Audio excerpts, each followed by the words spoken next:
দাদা, লোকসভার নির্বাচন যে ভোটের সেই দিনক্ষণ ঘোষণা করা হয়েছে, 7 দফায় ভোট হচ্ছে এবারও। বাংলাতে 7 দফায় ভোট পড়েছে, এই বালুরঘাটে ভোট হবে 26শে এপ্রিল। কি বলবেন? দেখুন, গতবারও 7 দফায় ভোট হয়েছিল, তো এবারও 7 দফায় ভোট হচ্ছে। এবার আশা করি কেন্দ্রীয় বাহিনীর সংখ্যা আরও বেশি থাকবে, কারণ প্রতি বুথে কেন্দ্রীয় বাহিনী ছাড়া পশ্চিমবঙ্গে ভোট সম্ভব নয়।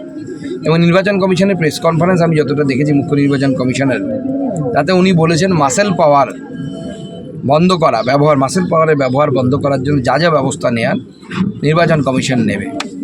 অলরেডি কিছু কিছু জায়গায় ধমকানো চমকানো শুরু হচ্ছে, তবে সংখ্যাটা অনেকটা কম। তৃণমূল বুঝতে পেরে গেছে তাদের ডুবে যাওয়ার টাইম এসে গেছে। তা আমরা স্বাগত জানাচ্ছি 7 দফা ভোটকে।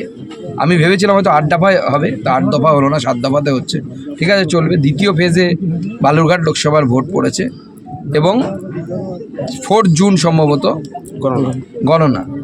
তো তৃতীয়বার মোদী সরকার আসবে, সেই জন্য আপনাদের তরফ থেকে আপনাদেরকে আমি আগাম শুভেচ্ছা অভিনন্দন জানাচ্ছি।